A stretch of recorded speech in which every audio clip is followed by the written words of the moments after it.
más palabra del Muy Señor. bien. Mañana a las 4 de la tarde le esperamos. Amén. Santa Fe 2540. Ya lo debe tener Agendadito. anotado. Ujú. Muy bien, estamos leyendo el libro de San Juan, el Evangelio según San Juan. Y hoy estamos en el capítulo 17. Vamos a leer el capítulo 17 del Evangelio según San Juan, del versículo 1 hasta el versículo 13. Esta es la parte que vamos a leer. Y la palabra del Señor dice así: Estas cosas habló Jesús, y levantando los ojos al cielo, dijo: Padre, la hora ha llegado. Glorifica a tu Hijo, para que también tu Hijo te glorifique a ti, como le has dado potestad sobre toda carne, para que dé vida eterna a todos los que le diste. Y esta es la vida eterna, que te conozcan a ti, el único Dios verdadero, y a Jesucristo, a quien has enviado. Yo te he glorificado en la tierra, he acabado la obra que me diste que hiciese. Ahora pues, Padre, glorifícame tú al lado tuyo, con aquella gloria que tuve contigo antes que el mundo fuese. He manifestado tu nombre a los hombres que del mundo me diste. Tuyos eran, y me los diste, y han guardado tu palabra. Ahora han conocido que todas las cosas que me has dado proceden de ti, porque las palabras que me diste les he dado, y ellos las recibieron, y han conocido verdaderamente que salí de ti, y han creído que tú me enviaste. Yo ruego por ellos, no ruego por el mundo, sino por los que me diste, porque tuyos son. Y todo lo mío es tuyo, y lo tuyo mío. Y he sido glorificado en ellos. Y ya no estoy en el mundo, mas estos están en el mundo. Y yo voy a ti. Padre Santo, a los que me has dado, guárdalos en tu nombre, para que sean uno, así como nosotros. Cuando estaba con ellos en el mundo, yo los guardaba en tu nombre. A los que me diste, yo los guardé, y ninguno de ellos se perdió, sino el hijo de perdición, para que la escritura se cumpliese. Pero ahora voy a ti, y hablo esto en el mundo, para que tengan mi gozo cumplido en sí mismos. Bueno, ese es San Juan, Evangelio según San Juan, capítulo 17, del versículo 1 hasta el 13, es lo que recién leí. Faltan todavía 13 versículos más, tiene 26 este capítulo de San Juan, que es toda una oración. Todo el capítulo es una oración de Jesús al Padre, y que tiene varias peticiones que Jesús hace al Padre. Tienen que ver en su mayoría, las peticiones digo, porque no toda la oración es una petición, pero tiene que ver con lo que va a pasar. Jesús habla de algunas cosas que todavía no le pasaron, como si ya le hubieran pasado, porque obviamente esto va a ocurrir enseguida. Jesús va a salir de este aposento alto donde está con los discípulos, y en poco tiempo es arrestado, separado de los discípulos. Y todos los sucesos, usted sabe que cuando ocurre una tragedia, todo parece pasar muy rápido, ¿no? Son momentos en que uno no se da cuenta, pero todo se le vino encima cuando las cosas son trágicas, cuando son complejas, cuando porque no se pudo manejar, por eso nadie pudo prever y termina en una situación que provoca mucho daño. Bueno, pero de todos modos Jesús habla con el Padre, porque obviamente el Padre no mide el tiempo. Los discípulos iban a ver estas cosas que Jesús dice a medida que iban avanzando las horas y los días, pero Jesús lo dice exactamente como si ya hubiera ocurrido. Y va a ver cuando lo leamos que todavía no le pasó y Jesús dice que ya le pasó. Dice que no está en el mundo, pero todavía está en el mundo. Y una serie de peticiones que hay ahí. Cuando él pide al Padre, está pidiendo por todos los que creen, por los discípulos que tenía delante de él. Y también cuando en el próximo programa leamos el resto de la oración, va a ver que Jesús pide por los que creen. Ya los discípulos de Cristo obviamente están en la presencia del Señor. Pero la oración de Cristo alcanza a todos los que durante el tiempo de esta humanidad donde Dios está salvando a los pecadores. Por ejemplo, esa oración también está por Jorge, que llamó hoy y ha entregado su vida a Cristo. Esta oración es extendida en el tiempo hasta que termine la gracia de Dios, en la cual Dios está salvando a los pecadores por medio de la fe en su Hijo Jesucristo.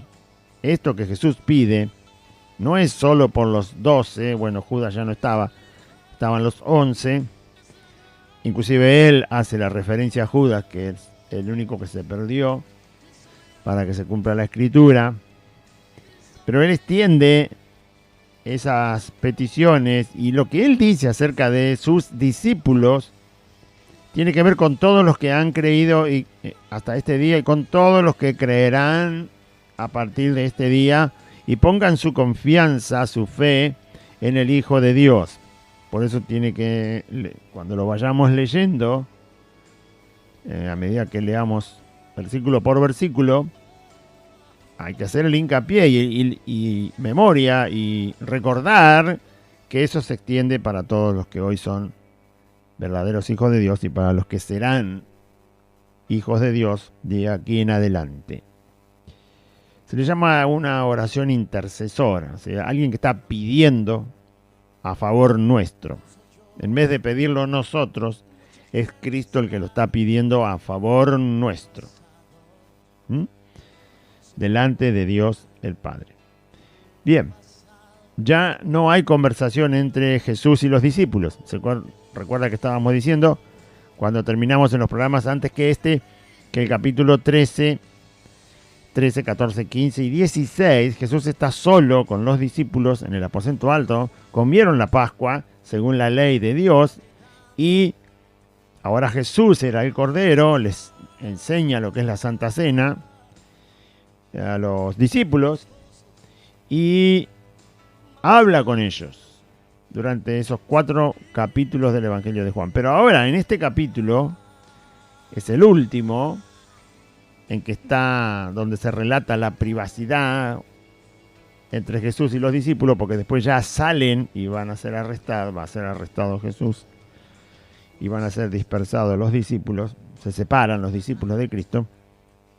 Así que esto es, según el relato de Juan en el Evangelio, es una de las últimas cosas que los discípulos escuchan hablar de Cristo, antes de ser arrestado y luego llevado a la muerte. Ellos no pueden interrumpir la oración, ellos no pueden hablar con Cristo mientras está orando, tampoco le pueden preguntar acerca de esto. Es más, no hay ninguna pregunta en ninguno de los evangelios acerca de las cosas que Jesús dijo en la oración. Y también es un ejemplo para nosotros, toda oración de Cristo es un ejemplo para nosotros. No hay demasiadas oraciones del Señor Jesús en los relatos de los evangelios, pero las que hay son ejemplo para nosotros. Son ejemplos no para repetirlas tal cual, pero sí ejemplos de conocer lo que la oración tiene que ser para nosotros, porque si lo fue para Cristo, porque dice que Él oraba todos los días, muy temprano, antes que el sol pudiera asomar, y a veces durante el día se apartaba solo a orar. Así que esas muchas oraciones no están en la Biblia, pero están estas, sí, por supuesto tenemos que, de ellas, de las que sí están escritas en la Biblia, entender lo que para Cristo fue la oración. Y así porque fue el momento en que Él como humano entregó toda su vida a Dios y anduvo sometido a la voluntad de su Padre, y ahí nos muestra cómo dependía del Padre en todo lo que hacía, en todo lo que decía. Y así también nosotros, que sí somos humanos, Él tuvo que hacerse humano, no era humano, era divino, era Dios, pero tuvo que tomar forma humana, y en esa forma humana nos enseñó, por supuesto, la dependencia y el sometimiento de nuestra voluntad a Dios, al Dios eterno. Que tanto cuesta, ¿no? Pero bueno, pero es lo que da vida gozosa. Dice el Evangelio según San Juan, capítulo 17, verso 1 en adelante. Estas cosas habló Jesús hasta el capítulo 16. Y levantando los ojos al cielo, Jesús tomó esa posición para orar. No es que se postró. Bueno, hay que entender que Jesús no tenía pecado. La humillación de Él no tenía que ver con que era pecador y necesitaba la misericordia y la compasión de Dios porque era un pecador. Nosotros sí, somos pecadores que necesitamos que Dios sea propicio, como hemos leído en algunos de los versículos. Que Dios esté favoreciéndonos, ayudándonos, porque tenemos un problema. Ese problema es el pecado, pero Jesús no tenía ese problema. Por eso Él no lo vemos a Jesús postrado en el suelo, como se postraban los pecadores que venían a pedirle a Cristo un milagro, o le rogaban que lo sanase, o que resucitaran a alguien que estaba o había muerto o estaba por morir, y le rogaban a Cristo muchos, porque justamente los pecadores necesitamos un socorro. Y presentarnos a Dios tiene que ser de tal manera que reconozcamos justamente que somos pecadores. Esa humillación, al reconocerse pecador, a nosotros corresponde. A Cristo no, porque Cristo no tenía pecado. No tenía por qué clamar misericordia al Padre, ni que le sea propicio, porque Él no tenía pecado. Por eso Jesús adopta la posición de levantar los ojos al cielo. Está en una perfecta comunión con Dios. No hay nada que estorbe. Y vamos a escuchar lo que Él dice. Yo leí hasta el versículo 13. ¿Está bien? Hasta el versículo 13. Hasta el versículo 8 de la oración de Cristo, Jesús no está pidiendo nada todavía por los discípulos. Está pidiendo en cuanto a su persona, está exaltando al Padre, está pidiendo acerca de su persona. No pide nada por los discípulos hasta el versículo 9. En el versículo 9 empieza a pedir por los discípulos. En el Padre Nuestro, como conocemos la oración de Jesús, también Él empieza a enseñar en el Padre Nuestro que lo primero a lo que hay que dirigirse, primero hay que dirigirse a Dios. Y lo primero tiene que ver con la persona de Dios.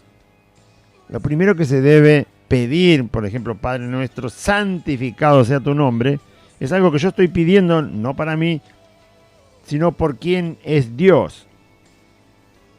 Estoy pidiendo algo, que ocurra algo. Le estoy pidiendo a Dios, que tiene todo el poder, que suceda algo que tiene que ver con Dios mismo. Y usted dirá, pero Dios no tiene necesidad de nada. Sí, claro que no tiene necesidad de nada. No, para Dios no es una necesidad, no es algo que le falta, que su nombre sea santificado. Nosotros que somos hombres, seres humanos, mortales, nosotros sí necesitamos que su nombre sea santificado. para que eso nos favorezca. ¿Mm? Supongamos que nosotros le creyéramos a los incrédulos lo que ellos piensan de Dios, que Dios es un malvado. Si yo me inclinara a creer eso, que obviamente eso no es santificar el nombre de Dios, si yo creyera eso o me inclinara a darle lugar a mi mente y mi corazón, lo que dicen los incrédulos, Dios es un malvado, si yo creyera esa frase, entonces no se estaría santificando el nombre de Dios en mi vida. El perjudicado no es Dios porque no se santifique su nombre. El perjudicado soy yo si no se santifica su nombre. Si no se dice cómo Dios es, si no se expresa con palabras la verdad de la santidad de Dios, yo soy arruinado. Por eso la petición, si bien no es una petición donde yo estoy pidiendo algo para mí, estoy pidiendo algo que tiene que ver con la persona de Dios, cómo es Dios. ¿Sí? Entonces, pero eso me beneficia a mí, no es que a Dios le falte algo si yo no santifico su nombre. No, al que le falta algo, si no se santifica el nombre de Dios, es a mí. Pero no es una petición directa de mi necesidad, sino es una petición de proclamando lo que Dios es en beneficio del humano que está haciendo la oración, porque la oración es una comunión con Dios. Entonces yo necesito esa parte de Dios en mi vida, necesito que eso que Dios es, como es santo, participe de mi naturaleza humana. Pero si le creo al incrédulo, si le hago caso al incrédulo, entonces estoy arruinado, porque el incrédulo no está santificando, no está pidiendo que el nombre de Dios sea santificado, sino que el nombre de Dios sea avergonzado. Él está pidiendo que sea avergonzado. Dios es una idea, dicen los incrédulos. Bueno, eso es avergonzar el nombre de Dios, o la persona de Dios, o la definición de su ser. Por eso el Padre Nuestro empieza así. Bueno, Jesús empieza su oración. No se olvide que Jesús es Dios en un cuerpo humano, en una naturaleza humana, y conoce exactamente al Padre. En sus palabras, obviamente, no hay error ni engaño, nada está mal dicho. Al contrario, es la oración perfecta, perfecta, donde no hay ninguna falla en esta oración. No hay una pasión humana desordenada en la oración. No hay afán en la oración. No hay incertidumbre, no hay duda. Ninguna de esas debilidades que tenemos nosotros, los humanos, no aparece en la oración. Es imposible porque Jesús es perfecto. Así que es interesante la oración de Jesucristo para nosotros. Lo primero que dice el Señor al dirigirse a su Padre, dice, Padre, obviamente está invocando, está llamando, está hablándole, y es la manera correcta. Así nos enseñó a nosotros, Padre nuestro, que estás en los cielos. Padre, dice, la hora ha llegado, glorifica a tu Hijo, para que también tu Hijo te glorifique a ti. Lo primero que pide Jesús es que el Padre le está diciendo que llegó la hora. ¿Cuál hora? La hora de finalmente entregar su vida siendo crucificado en la cruz para que todo el pecado de la humanidad Jesús lo cargue sobre sí, Dios castigue todo ese pecado sobre la vida de su Hijo Jesús.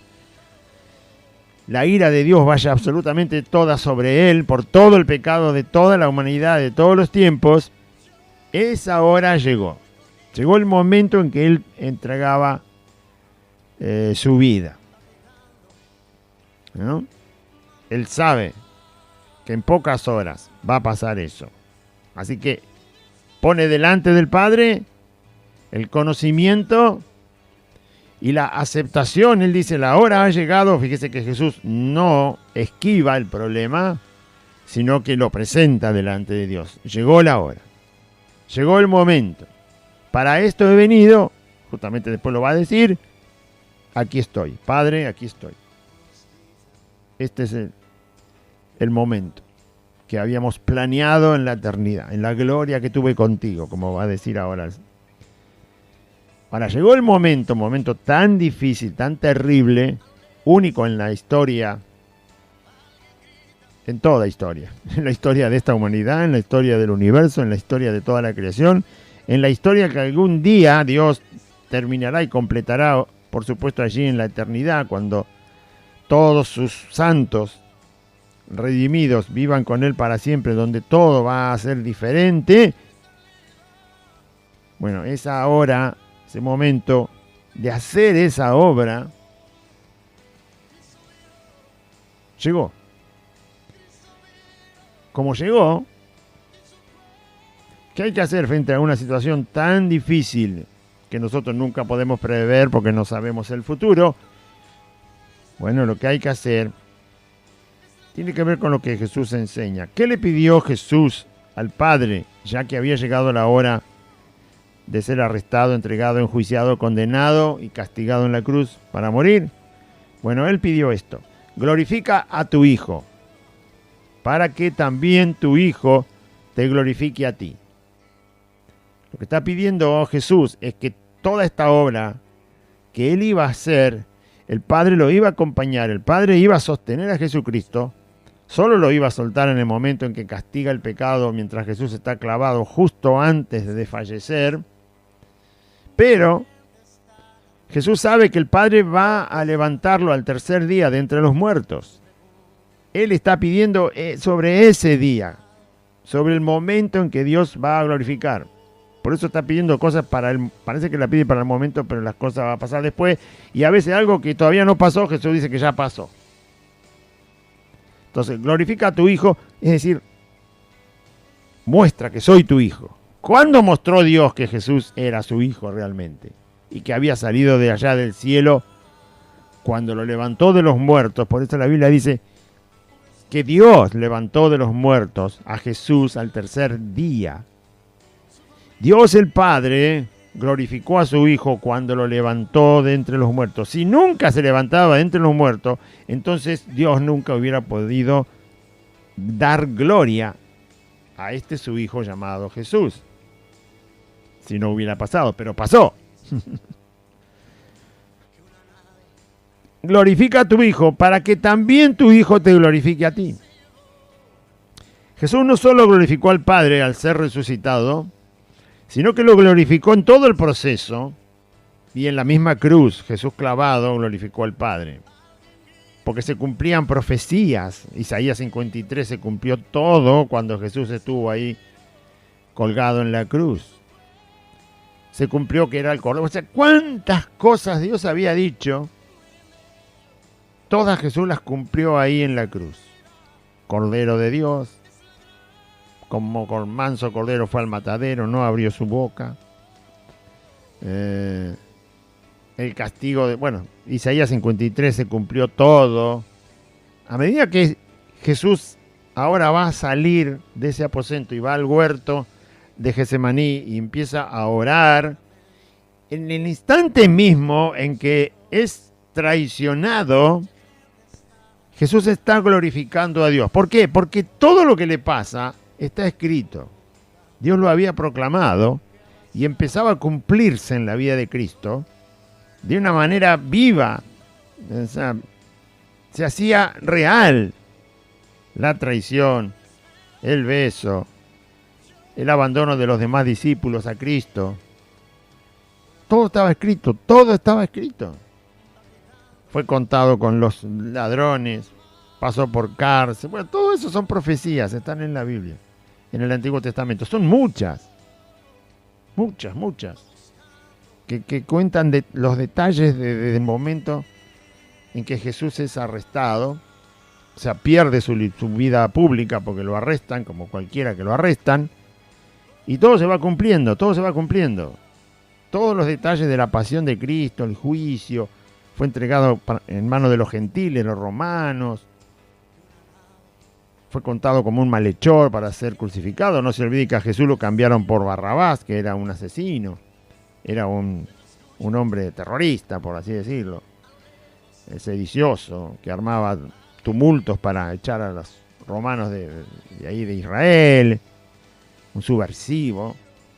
Un contrario al gobierno que estaba en ese momento.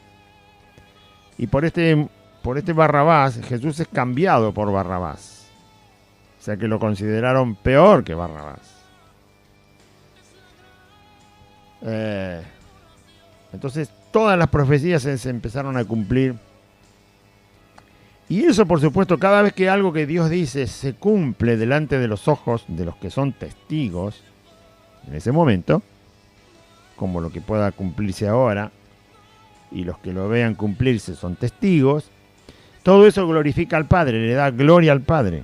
O sea, glorifícame a mí, allá voy, Señor, para cumplir tu voluntad, que tú estés conmigo. Lo había dicho en el otro capítulo, el Padre no me ha dejado solo. Ustedes me dejarán, pero el Padre no me ha dejado solo. Él siempre está conmigo. Así que Dios glorifica a su Hijo, va al cumplimiento de la voluntad del Padre, y el Hijo al mismo tiempo le va a glorificar a Él. El otro versículo dice, esa es nuestra, también tiene que estar en nuestro corazón, que cada vez que vamos a tener que hacer algo que tiene que ver con Dios mismo, todo el tiempo estamos siendo hijos de Dios. Antes de venir aquí, bueno, tuvimos que hacer otras cosas con Aide, pero seguimos siendo hijos de Dios. Ahora, este tiempo es donde podemos hablar de Él, leer su palabra, y por supuesto es el momento donde más se evidencia que lo que hagamos glorifique a Dios, y que Dios nos ayude justamente a glorificarlo, a que Dios nos ayude a nosotros y nosotros podamos darle gloria a Él, glorificar a Dios. Poner el acento en su palabra, poner la atención, proclamar que usted puede confiar en eso porque es palabra de Dios. Bueno, todo lo que se hace para glorificar a Dios. Pero Dios tiene que estar con nosotros, ayudarnos, si no, no podemos hacerlo solo. Y terminamos haciéndolo en la carne, humanamente, con una sabiduría humana, y eso no glorifica a Dios. Tiene que estar Dios con nosotros. Así como Cristo lo pidió, glorifícame tú primero. Glorifica a tu Hijo y entonces tu Hijo te glorificará a ti. Como le has dado potestad sobre toda carne, el Padre le dio potestad al Hijo sobre toda vida humana, aún la que abortaron, aún la que no dejaron nacer, la potestad la tiene el Señor. La potestad de la vida del impío y la potestad sobre la vida del que busca a Dios. Como le has dado potestad sobre toda carne, para que dé vida eterna a todos los que le diste. Padre, tú me diste los que son tuyos, los que son salvos son esos. Bueno, a esos que tú me diste, los que tú me diste, Padre, me diste potestad para darles vida eterna. Jesús también tiene potestad sobre los impíos que se van a ir al infierno. Pero los impíos que se van a ir al infierno no son del Padre. Por lo tanto, a ellos no se les da vida eterna. Porque no creen en Jesucristo, porque no se arrepienten, porque tienen un corazón endurecido y quieren seguir viviendo en el único reino que quieren, que es el reino de las tinieblas. Pero a los que tú me diste, porque son tuyos, Padre, también me diste potestad de darles vida eterna. Y él inmediatamente ahí explica lo que es la vida eterna. Está orando al Padre. Así como me los diste, me has dado potestad sobre ellos para darles vida eterna. Está hablando de la del mandamiento del Padre en las manos de Cristo para lo que va a hacer, para todo lo que va a hacer. De eso está hablando. De la voluntad del Padre, la cual Él va a llevar adelante. La voluntad del Señor. Y que nosotros como hijos suyos deberíamos llevar adelante. Eso tendría que inundar la mente, ¿no? Por eso dice la Biblia que pensemos si hay virtud alguna en esto pensar. Dice la Biblia en lo que hay que pensar y saber que Dios nos ha dado la mente de Cristo, por lo tanto, así nuestra mente sería ideal, ¿no? Poder retener tanto en la mente, pero Dios quiere que sea así. La palabra de Cristo abunda en vuestros corazones, dice el apóstol Pablo. De poder decir, esto es lo que Dios es, esto es lo que Dios quiere, y entonces pedirle a Dios en la oración, así eres tú, Señor, has glorificado a tu Hijo Jesucristo, has dado gloria a tu nombre, has creado todo para mostrar la grandeza de tu poder, la gran sabiduría que tienes. Padre bendito, ayúdanos a andar en tu voluntad. Enséñanos cada vez mejor tu voluntad para andar por ella, para llevarla y hacerla por obra. Tú nos has mandado, Jesús dice, me mandaste a darle vida eterna a los que me diste. Nosotros no podemos decir eso, pero nosotros podríamos decir, Señor, nos has mandado a predicar tu evangelio para que el que cree tenga vida eterna. Y eso es lo que vamos a hacer, y en eso vamos a pensar, y eso vamos a llevar adelante, y por eso te vamos a pedir, para llevar tu evangelio, la parte que nos corresponde a nosotros, que nosotros no podemos ir a la cruz para morir por un pecador, eso es lo iba a hacer Cristo, por eso Él pedía por lo que a Él le había encomendado el Padre, y nosotros podemos pedir y hablar con Dios acerca de lo que Él nos ha mandado a nosotros. Y pedir de acuerdo a lo que nos ha mandado a nosotros. Es una oración bastante... bueno, esta es perfecta, pero la nuestra, si lo hacemos de acuerdo a esta perfección, es muy interesante porque vamos a estar hablando en la oración no de lo que le estamos pidiendo a Dios para nosotros en nuestra vida personal, del afán de este mundo, sino recordando su voluntad delante de Dios mismo. ¿Pero qué voluntad? La que Él me dice a mí que debo llevar adelante. Bien. Entonces dice, como le has dado, se refiere que el Padre le dio a Él potestad sobre toda carne, para que dé vida eterna a todos los que le diste, no a todas las personas, sino a los que son salvos. Y esta es la vida eterna, dice Jesús, que te conozcan a ti, el único Dios verdadero, y a Jesucristo, a quien has enviado. Es decir, eso es lo que Cristo hace cuando nos da vida eterna. El Padre le dio potestad para hacer eso a Cristo sobre la vida de los cristianos. Es decir, hacernos conocer a través de su intervención, de su Espíritu Santo y de su palabra y de su poder. Cristo nos da vida eterna. Por lo tanto, lo que hace cuando nos da vida eterna es conocer al único Dios verdadero. Él lo dice clarito, el único Dios verdadero. Cuando nosotros hablamos de Dios y le decimos a la gente que es el único Dios verdadero y nos pregunta ¿por qué? Porque Jesús dice eso. Dios es el único Dios verdadero. Lo demás es toda una farsa, toda una mentira. La vida eterna es justamente, está unida y tiene que ver con conocer al único Dios verdadero. Eso es vida eterna. Cualquier otro Dios no es vida ni vida eterna menos que menos. Es muerte. Dioses falsos dan muerte. Usted puede conocer a un Dios falso, pero va a recibir muerte. Puede ir detrás de un ídolo, pero va a recibir muerte. La única forma en que reciba vida y vida eterna es con el único Dios verdadero, al que Cristo aquí llama Padre. Jesucristo es Dios. El Padre es Dios. Y el Espíritu Santo es Dios. Y es el único Dios verdadero. Y la vida eterna está en conocer al único Dios verdadero y a Jesucristo, a quien has enviado. A medida que caminamos en el camino del Señor, la vida eterna se nos está manifestando permanentemente cuando vamos conociendo al Padre, al Hijo, al único Dios verdadero y a Jesucristo. Eso es vida eterna. Y esa vida eterna empieza aquí y empieza en el momento que hemos sido salvados por Dios y continúa hasta que Dios nos lleve de esta tierra y sigue, obviamente, en la eternidad en el cielo, ya con Dios, ya con su Hijo Jesucristo, en una eternidad. Allí sigue la vida eterna.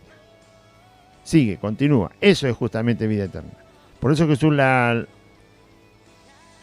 explica. En el cielo vamos a tener que conocer al único Dios verdadero. Mucho más de lo que lo conocemos acá. Pero allí sin pecado. Ya el pecado no nos va a estorbar. Ya no va a haber todas esas complicaciones en nuestro corazón y nuestra mente y alma para conocer a Dios. Por eso dice la Biblia que allí Él será su Dios y ellos serán su pueblo, ¿no? O sea, algo bien directo. No hay nada en el medio. Pueblo de Dios y Dios. No va a haber templo, ni siquiera dice porque Dios era el templo. No va a haber luz, porque Él va a hacer luz. O sea, Él es Él y su pueblo. Él y sus hijos. Y allí sigue la vida eterna. El conocimiento, vaya a saber las maravillas que esperan a los que son salvos. La Biblia dice que es para adorar su nombre, justamente para obediencia, para conocimiento del Señor, para alabanza del Señor, para honra del Señor. Es algo que a nosotros nos cuesta un poco entender, porque obviamente es la escena del cielo eterno y yo creo que Pablo apenas pudo ver algo, ni siquiera lo pudo definir. Así que por eso nos cuesta a nosotros. Ni Pablo lo pudo definir, imagínense, lo vamos a definir nosotros. ¿No? Bueno, él vio algo vio. No todo, pero vio algo. Y dice que no encontró palabras. Tampoco le es dado al hombre conocer, es decir, no alcanza nuestro cerebro para entender esas cosas. No tenemos una imagen donde reflejarlo, donde entenderlo.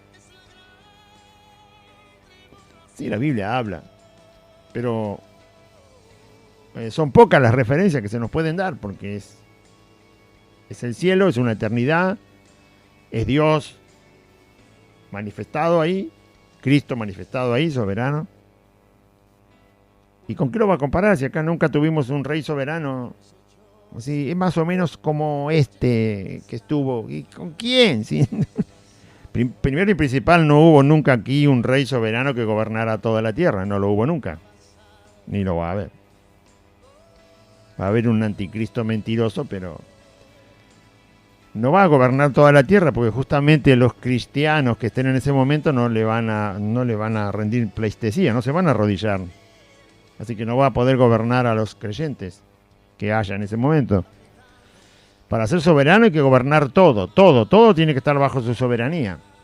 O sea, nunca hubo una persona así y nunca la habrá. Así que ¿cómo podemos entender un rey absolutamente soberano, donde todo está bajo su voluntad y donde todos obedecen a él voluntariamente? Han decidido que él sea el soberano y el rey, el señor. Eso nunca pasó, entonces nunca se puede comparar. Un lugar donde no hay pecado, entonces ¿dónde vamos a tomar una referencia de donde no hay pecado? Dígame dónde. Tampoco. Bueno, por eso es difícil explicar el cielo, ¿no? Bien. Y la vida eterna es conocer a Dios, justamente. Y en el cielo, vida eterna, la vida eterna continúa. Empieza aquí y sigue allá. Esta vida eterna, dice, esta es la vida eterna, que te conozcan a ti, el único Dios verdadero, y a Jesucristo, a quien has enviado. Fíjese el bien que Cristo está nombrando en la oración, Me has dado esta potestad y yo lo voy a hacer. Darles a conocer a Dios y a Jesucristo, a los que me diste. Acá es toda la conversación es entre lo que va a hacer Cristo y lo que va a hacer el Padre. Y lo que el Padre va a hacer hacia Cristo y lo que Cristo va a hacer hacia el Padre. Lo que le ha mandado el Padre al Hijo y lo que el Hijo va a cumplir en la obediencia absoluta al Padre. Es una relación aquí entre dos. Todavía no aparecemos nosotros. El verso 4 dice, yo te he glorificado en la tierra. He acabado la obra que me diste que hiciese. Jesús la obra la termina cuando expira. O sea, cuando da el último suspiro en la cruz, cuando muere, ahí Jesús termina la obra. Aquí en la tierra la termina ahí, ¿no? ¿Cuándo la empezó? Cuando empezó a predicar ahí mejor dicho, se bautiza, va al desierto, es tentado 40 días, viene en el poder del Espíritu Santo de Dios, pero prácticamente la obra empieza cuando Jesús es bautizado, porque el Padre justamente habla desde el cielo, el Espíritu Santo desciende como paloma sobre el cuerpo de Cristo cuando Él sale del agua, y ahí el Padre certifica que Él es su Hijo y que en ese Hijo tiene complacencia. Ahí empieza la obra de Cristo. Y termina el día que muere. El momento, el instante en que muere. El segundo en que muere, su obra en la tierra termina. Luego va a las entrañas de la tierra a estar 3 días y es resucitado después. Entonces, toda la obra la hizo desde ese momento. Son 3 años, según relatan los evangelios. Ahora, Jesús dice, yo te he glorificado en la tierra. Durante esos 3 años, Jesús publicó toda la verdad que el Padre le había encomendado. Hizo todas las obras del Padre que el Padre le dijo que hiciera. Los milagros, las señales.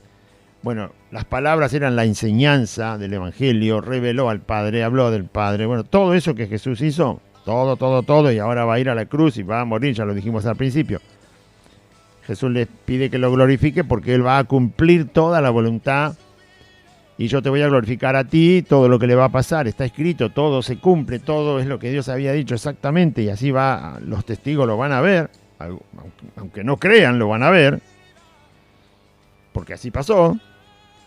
Y entonces Él dice, ahora yo te he glorificado en la tierra, he acabado la obra que me diste que hiciese. Ve que todavía la obra no terminó, pero Jesús dice que ya la terminó, porque obviamente sabe que Él va a hacer toda la voluntad del Padre. Hasta ahora que está orando, terminó la mayoría de la obra que tenía que hacer, pero en la cruz termina por completo la obra. Ahora pues, Padre, glorifícame tú al lado tuyo. Jesús estaba acá, todavía no se había ido al cielo. Con aquella gloria que tuve contigo antes que el mundo fuese. Glorifícame allá. Eso va a pasar después cuando Jesús resucite. Jesús vuelve a la gloria. Se presenta al Padre resucitado. Está 40 días con los discípulos resucitados y finalmente, después de los 40 días, sube otra vez a estar en aquella gloria. Pero es lo que Jesús está pidiendo. Glorifícame tú al lado tuyo, con aquella gloria que tuve contigo antes que el mundo fuese. Está pidiendo al Padre que lo glorifique.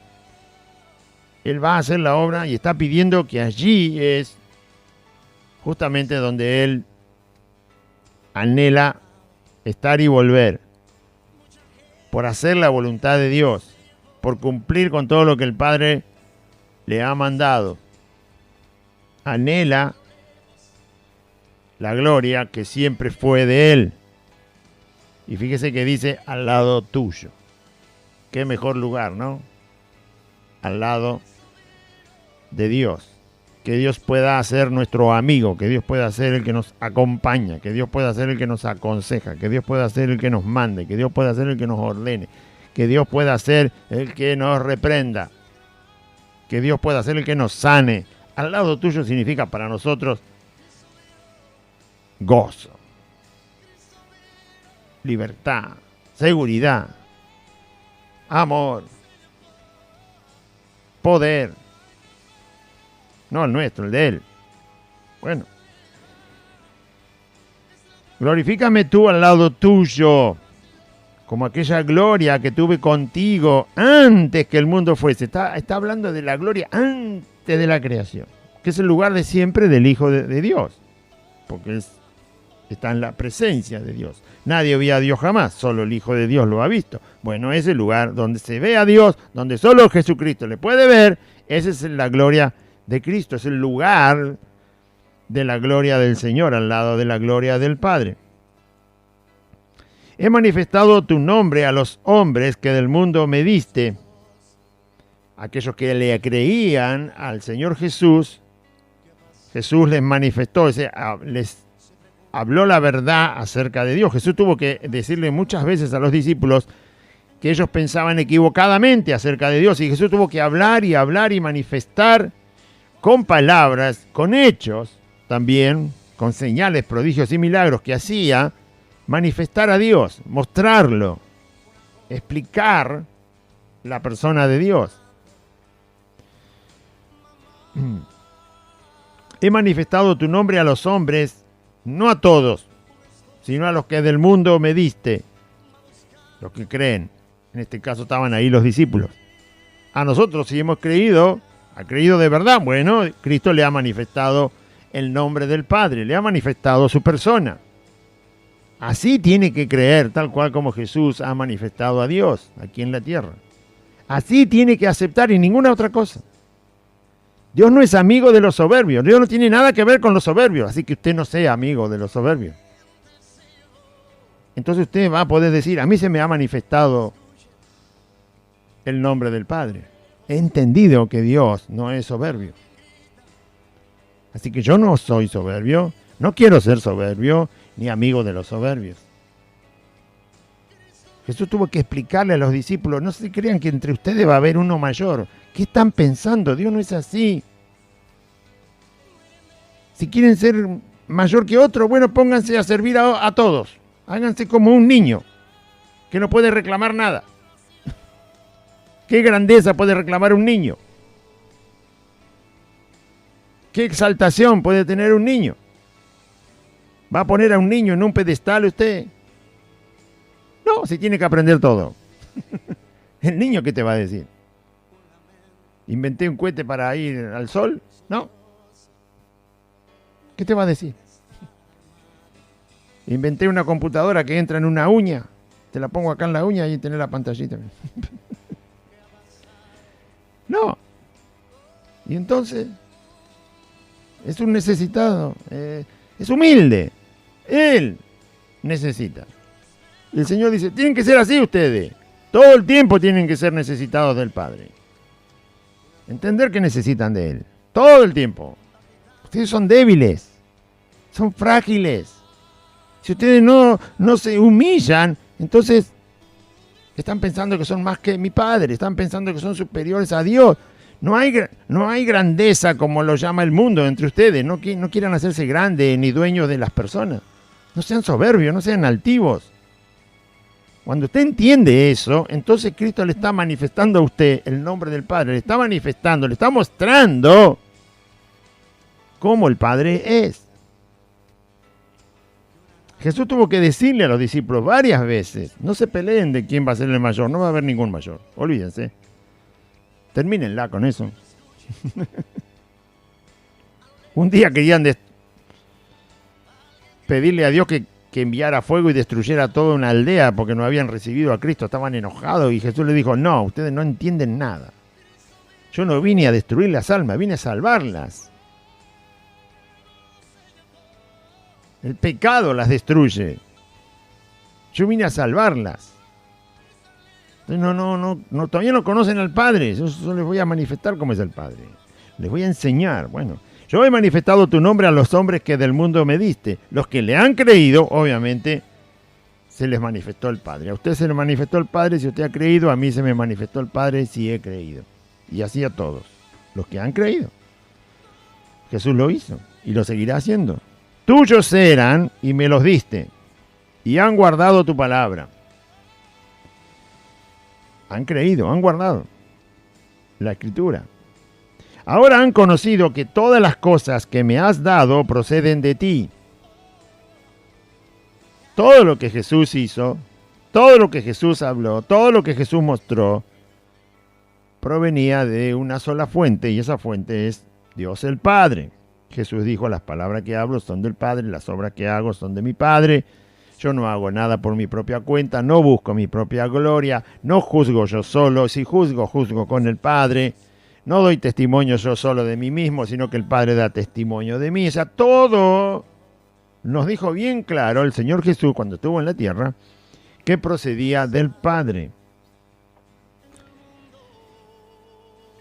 Conocieron que las cosas proceden de ti. Por lo tanto, si Jesús las tenía y procedían del Padre, es por lógica que Jesús también tiene la naturaleza de Dios.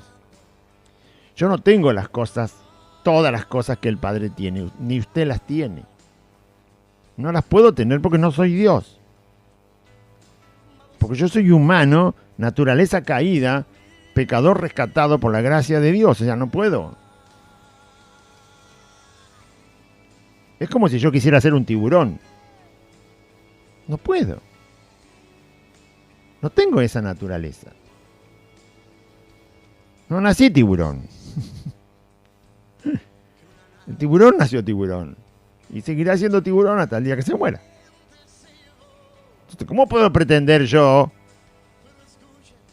tener las cosas del Padre? Jesús sí las tenía. Y las dio a conocer.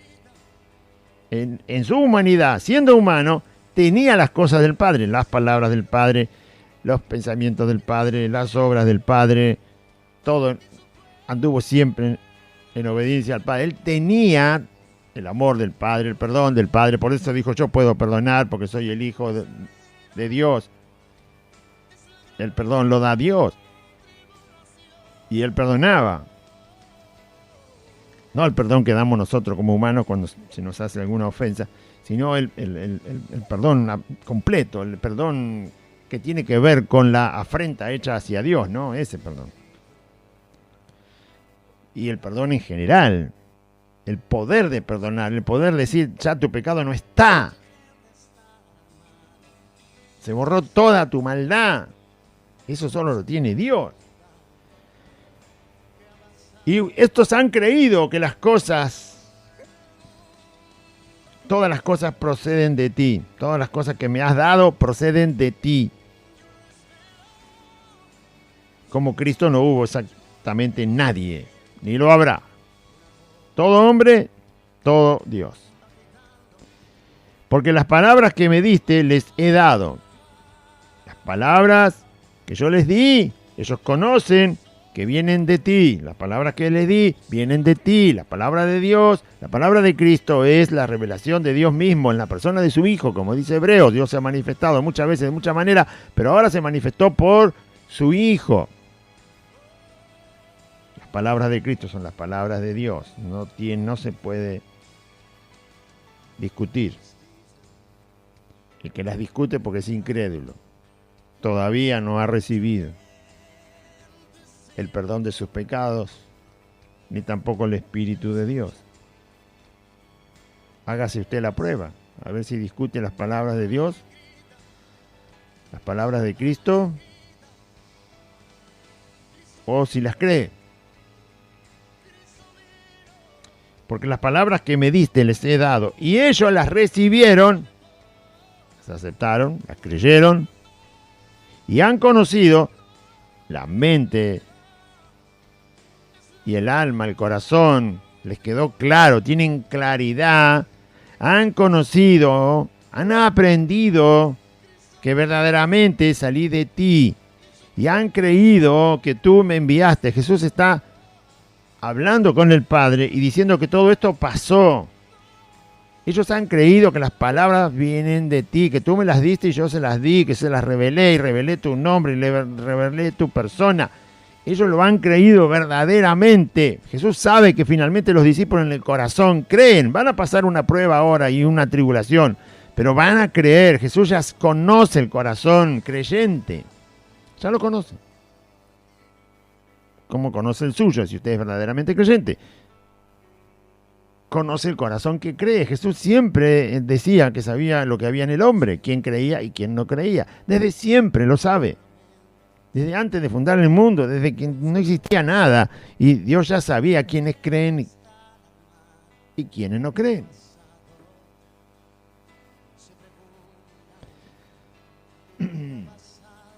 Es tan soberano Dios que hoy lo hemos leído. Dios hizo hasta el impío, al que no cree lo hizo para el día del castigo. Hasta esa soberanía tiene que nosotros no la entendemos, ni tampoco se preocupe, porque estamos metiendo el conocimiento en un lugar que no nos corresponde. Es soberanía de Dios. Hay que creerlo, por supuesto, porque Él lo dice. ¿Por qué lo hizo así? Bueno, porque es Dios. Si hubiera alguien que fuera superior que Él, le hubiera dicho, no lo hagas así, hazlo de otra manera.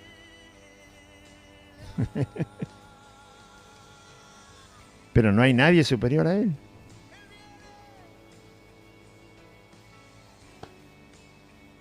Dios dice que sujetó a todos los seres humanos bajo desobediencia para tener misericordia de todos.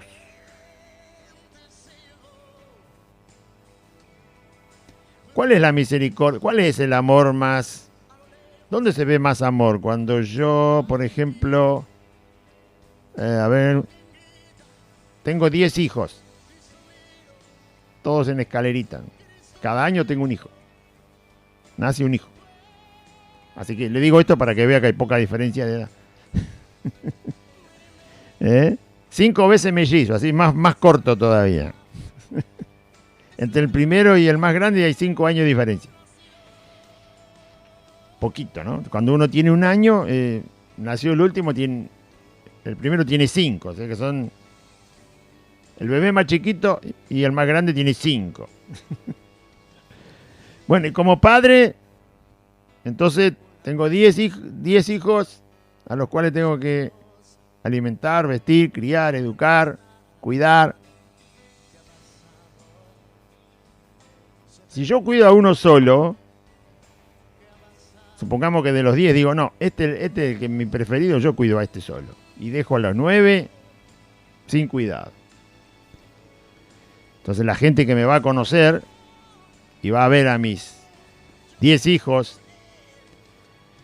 5 pares de mellizos, va a decir, qué poco amor que tiene este Claudio por los hijos.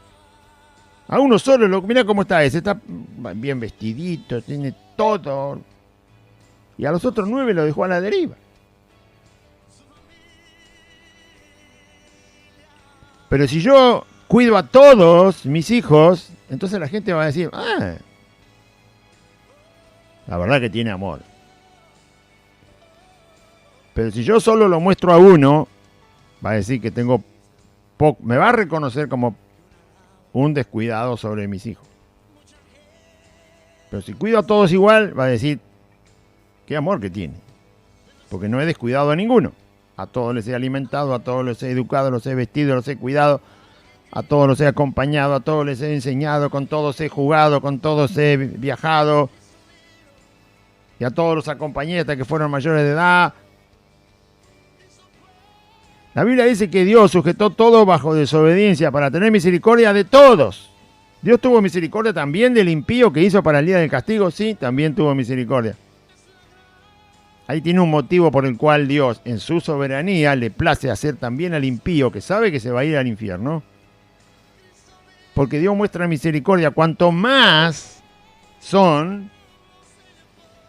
más se ve la misericordia de Dios. Es más clara para nosotros.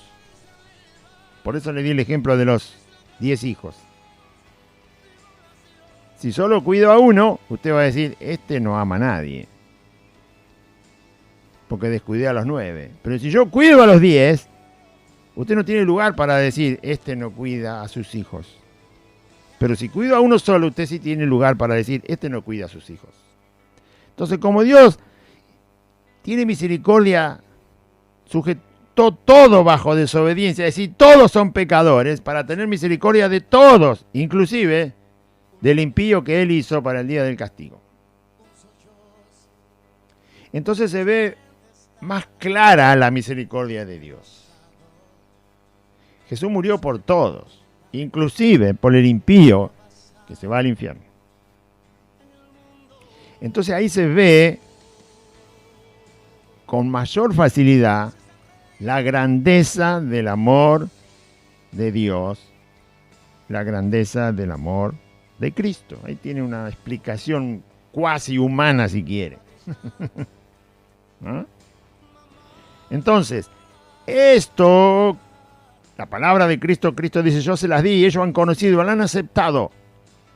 Dios conoce el que cree y el que no cree. Yo ruego por ellos. Ahora aparecemos nosotros en la oración. Primero es lo que Cristo está hablando con el Padre, la glorificación del nombre del Padre, el nombre del Padre, conocer al Padre, vida eterna, son cosas entre el Padre y el Hijo. Y ahora en la oración Él está pidiendo por nosotros. No por lo que Él hizo para manifestar al Padre, el nombre, las palabras, la vida eterna y lo que Dios había hecho con Él, glorificándolo hasta ese momento y lo glorificaría todavía porque lo iba a resucitar y la gloria en el cielo que le está pidiendo, el lugar que siempre tuvo, donde va a volver. Dame esa gloria, Padre, porque ahora yo voy a cumplir tu voluntad y esa es la gloria que estoy anhelando, volver allí. Obviamente es mejor la gloria en el cielo que este mundo perdido, pero Él iba a morir por el mundo, no está despreciando el mundo, la gente del mundo, sino que por ella iba a ir a la cruz. Y entonces, si Jesús no hablara así, para nosotros el cielo sería, la verdad, que un terreno baldío, ¿entiende? Entonces tiene que decir la verdad, porque si no, no entendemos por qué hizo semejante sacrificio para llevarnos allá. Yo ruego por ellos. Ahora sí aparecemos nosotros. Yo ruego por ellos. No ruego por el mundo. El Señor no ruega por toda la gente del mundo. ¿Por qué? Y porque sabe que no toda la gente del mundo va a creer. Él está rogando por los que creen. Porque ellos van a estar en un reino distinto de donde van a estar el resto del mundo que no cree. Este ruego que Jesús está presentando es por los que van a creer. ¿Sí? Fíjese lo que va a decir. Porque si Jesús rogara y pidiera todo esto al Padre, primero que el Padre no está de acuerdo a su voluntad, y Jesús nunca va a pedir algo que no está de acuerdo a la voluntad del Padre. Jesús no puede rogar lo que está rogando por todos, porque sabe que todos no van a ir a ese lugar que Él está pidiendo ahora. Si así fuera, se salvarían todos. Pero Él es Dios, Él sabe que no se salvan todos, sabe que no todos creen. Entonces está pidiendo por los que creen. Y va a ver por qué pide por los que creen. Yo ruego por ellos, no ruego por el mundo, sino por los que me diste, porque tuyos son. Los que creen son del Padre. El Padre los lleva a Cristo, creen en Cristo, se arrepienten de sus pecados, reciben el Espíritu Santo, nacen de nuevo, son una nueva criatura. Y por estos que creen, que la Biblia los llama los justos, los santos, los hijos de Dios, por ellos, en aquel momento los que estaban y los que hoy están, es por los cuales Jesús está pidiendo. Yo ruego por ellos. No ruego por el mundo, sino por los que me diste, porque tuyos son. Y todo lo mío es tuyo y lo tuyo es mío. Los hijos que Dios salva, o los que salva y hacen Dios que sean sus hijos, le pertenecen a Cristo. Y si le pertenecen a Cristo, también le pertenecen al Padre. Todo lo que es tuyo, Padre, también es mío, y todo lo que es mío también es tuyo. La igualdad de la divinidad del Hijo y del Padre. Todo lo que le pertenece al Padre le pertenece al Hijo, y todo lo que pertenece al Hijo de Dios le pertenece al Padre, porque los dos son Dios. Son uno y Dios. Y todo lo mío es tuyo y lo tuyo es mío, y he sido glorificado en ellos. ¿Por qué fue glorificado Jesús en los discípulos? Porque creyeron. Creyeron la verdad de Dios, creyeron la palabra de Cristo. En los que creen, Cristo es glorificado. Si yo estoy creyendo a Cristo, a su palabra, a Dios, a su evangelio, Dios, mejor dicho, Cristo, es glorificado en mi persona, porque yo le estoy creyendo, yo lo estoy proclamando, y nadie me va a venir a decir a mí que no crea. ni me van a convencer. Nunca. Pierden el tiempo, porque ya he creído, es como si ahora me transformara en tiburón. Ya soy tiburón, ¿quién me va a convencer que no? Antes era humano, pero si paso a ser tiburón, ya soy tiburón, así que córranse. No, anda a convencer a un tiburón que no es tiburón, vamos. Tratá de convencerlo. Esos grandotes, ¿no? Esos que tienen unos dientes que parecen un hacha. Anda a convencer a un hijo de Dios que no es hijo de Dios. Anda a convencerlo. Trate de hacerlo. Al verdadero hijo de Dios, nadie lo mueve de ahí. No. Porque estamos glorificando a Cristo. Le hemos creído. Le hemos aceptado. Nos hemos humillado ante este soberano Señor que se llama Jesús. Y ahí nos quedamos.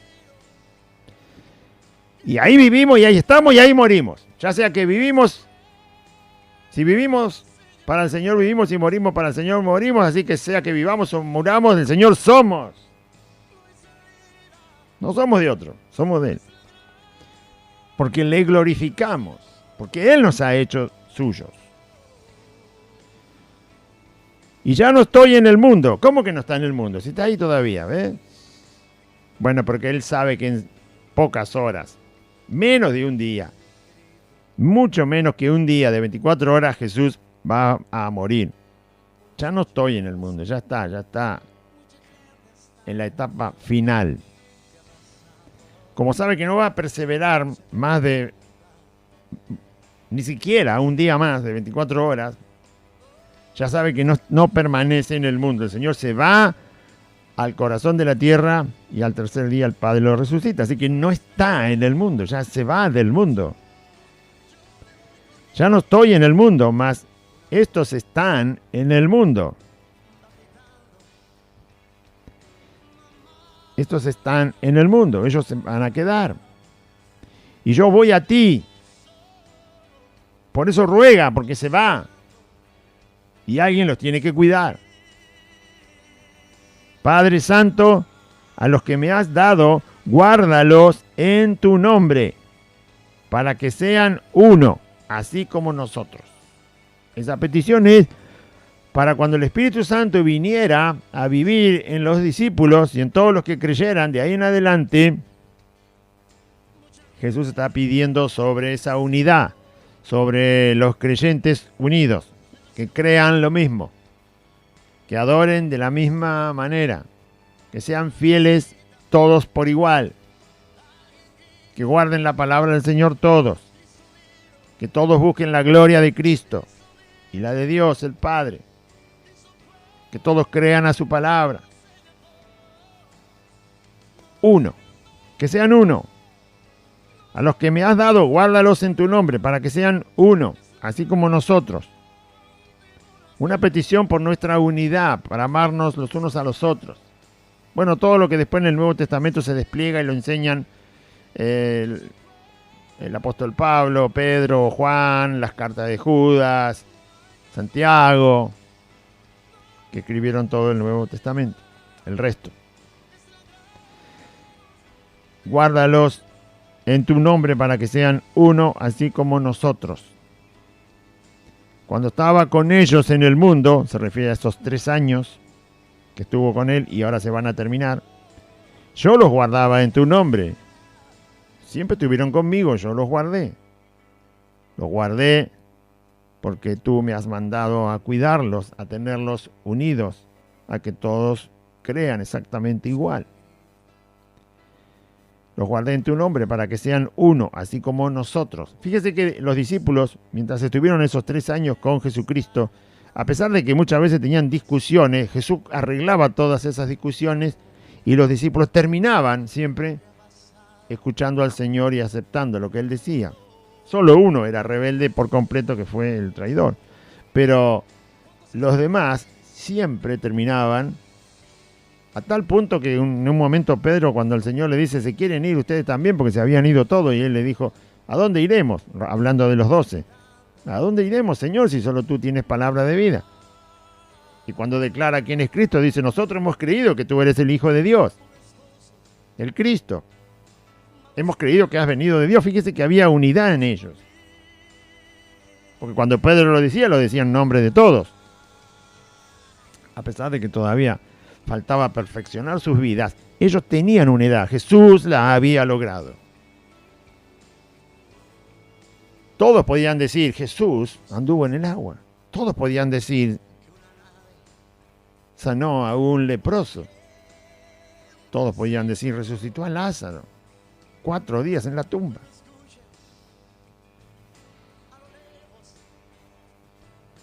Bien, había unidad en ellos. Yo los guardé así unidos. Cuando estaba con ellos en el mundo, yo los guardaba en tu nombre, a los que me diste, yo los guardé. Y ninguno de ellos se perdió. Y es verdad, más adelante todos permanecieron y dieron la vida por el Señor. Solamente se perdió el hijo de perdición, se refiere a Judas, que estaba en este momento ya preparando la traición, para que la escritura se cumpliese. Ya estaba escrito que Jesús iba a tener un íntimo que lo iba a traicionar. Pero ahora voy a ti. Jesús dice, ya estoy por volver a la gloria. Era cuestión de morir en la cruz y al tercer día Jesús resucitaba y se iba a presentar en la gloria muy rápidamente delante del Padre. No permanecía ahí, sino que volvía y estaba 40 días con los discípulos. Finalmente, luego de los 40 días, vuelve a la gloria y allí permaneció hasta ahora. La gloria que Él está pidiendo, la gloria que tuve contigo. Pero para Dios 40 días no es nada, ni existe, ¿no? Por eso Jesús hablaba, dame esa gloria, donde siempre estuve antes de la fundación del mundo. Pero ahora voy a ti, dice el último versículo, voy a ti y hablo esto en el mundo, es decir, acá mientras me escuchan mis discípulos y para nosotros que estamos ahora, hablo esto en el mundo para que tengan mi gozo cumplido en sí mismos. Yo lo hablo, dice Jesús, Padre, yo hablo estas cosas para que sepan que ninguno que crea en mí se va a perder.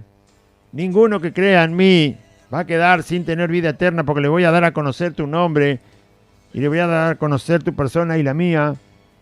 Ninguno va a estar extraviado de los que creen en mí.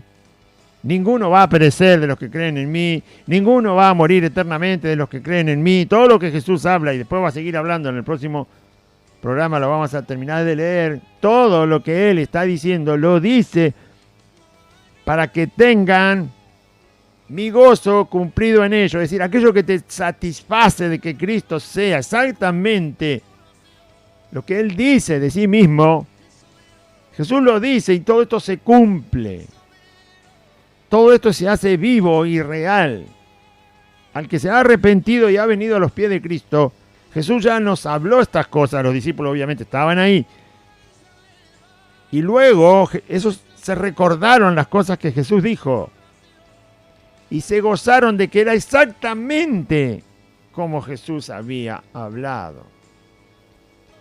Y nosotros que estamos 2000 años más adelante, y con toda la Biblia escrita, y con toda la revelación delante de nuestros ojos, de cómo Dios el Padre se ha revelado, y cómo Dios el Hijo se ha revelado, y cómo el Hijo ha revelado al Padre, cómo el Padre ha glorificado al Hijo, todo se ha cumplido, todo se cumple, y el gozo lo tenemos en nosotros mismos.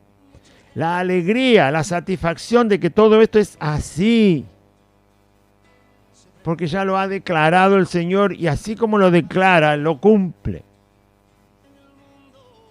Para la vida de los que creen en Él. Para que tengan su gozo, mi gozo en sí mismo. Es decir, la realidad de la persona de Cristo en nosotros. Cristo en vosotros, dice la Biblia, la esperanza de gloria. Regocijaos en el Señor siempre. Cristo es exactamente Dios. Cristo es exactamente el Salvador. Cristo es exactamente el que se llevó todos nuestros pecados. Es exactamente el sanador de nuestro cuerpo, de nuestra alma. es el guardador, es el refugio seguro. Todo eso se cumple. Por lo tanto, los creyentes, así como Jesús lo está declarando delante del Padre, ellos tendrán, por todo lo que hablé, mi gozo, mi persona, mi ser en ellos, en sí mismos lo experimentarán y lo tendrán. Por eso dije, dígale a un verdadero hijo de Dios que renuncie a Cristo, a los verdaderos. Nunca lo va a lograr. Ni Satanás. Porque si Satanás quiere venir a susurrar eso, nosotros los verdaderos hijos de Dios le vamos a decir, mirá, yo ya sé que no tenés parte con Dios, pero si querés convertirte vos, vení. No me conviertas vos a mí para el lado tuyo. Aunque yo sé que vos nunca vas a tener condenación, yo te invitaría a vos a que creas en Cristo. No me vas a mover.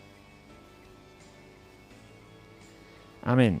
Me vas a molestar, pero no me vas a mover. Vamos a hacer una oración. Justamente por lo que Jesús declara ahí. Ellos van a tener mi gozo cumplido en sí mismo por todo lo que yo les he hablado y han creído. Amén. Y ahí está la Biblia. Gloria al Señor. Y el Nuevo Testamento. Y la palabra del Señor.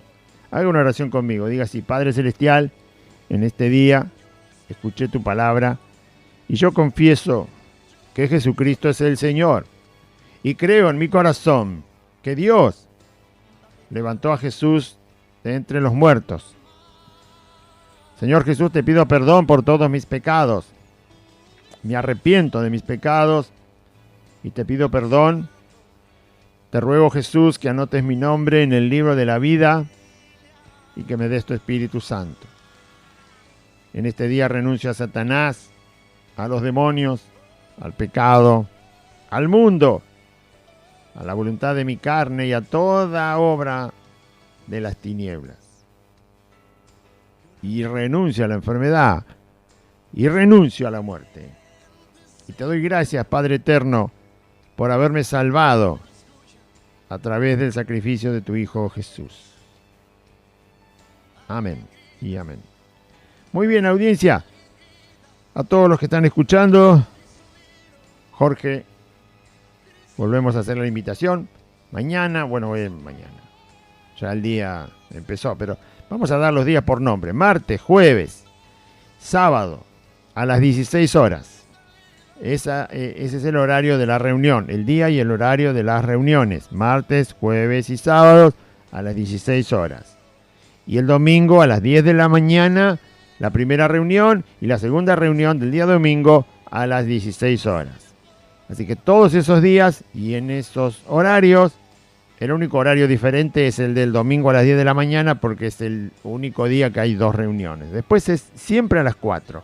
Martes, jueves, sábado y domingo a las 4 de la tarde. Y el domingo tiene una reunión por la mañana también. Además de las 4 de la tarde hay una reunión el domingo a las 10 de la mañana. El domicilio es Santa Fe 2540. Santa Fe 2540. Barrio Merlo Norte. Entre Solanet y La Prida. Solanet es la calle de la barrera de la estación de Merlo, donde para el andén, el andén donde para el tren. Ahí está la barrera. Esa barrera es la calle Solanet, derecho por Solanet 8 cuadras. Cuando llega a las 8 cuadras, doble a la izquierda sobre la calle de asfalto. La cuarta casa es Santa Fe 2540 y un pino muy alto en el frente del domicilio. El nombre de la calle y la altura también están escritas, están visibles. Le esperamos aquí entonces esos días para la gloria del Señor y para el bien de nuestras almas. Que Dios le bendiga, bien sea, confíe en Cristo. Mamá, un esposo va buscando su familia.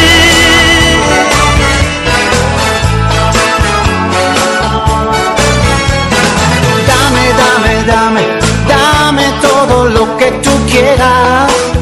Hasta aquí compartimos Buenas Nuevas, un programa evangelístico, dinámico, reflexivo, pensado en usted y hecho con amor. Buenas Nuevas, creado y conducido por Aide y Claudio.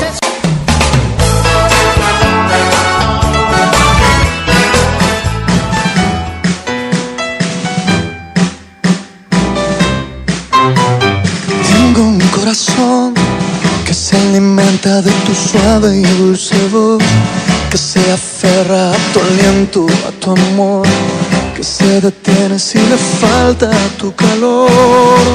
Tengo un corazón que late el ritmo que me entona tu canción, que se acelera al saber que aquí estoy, frente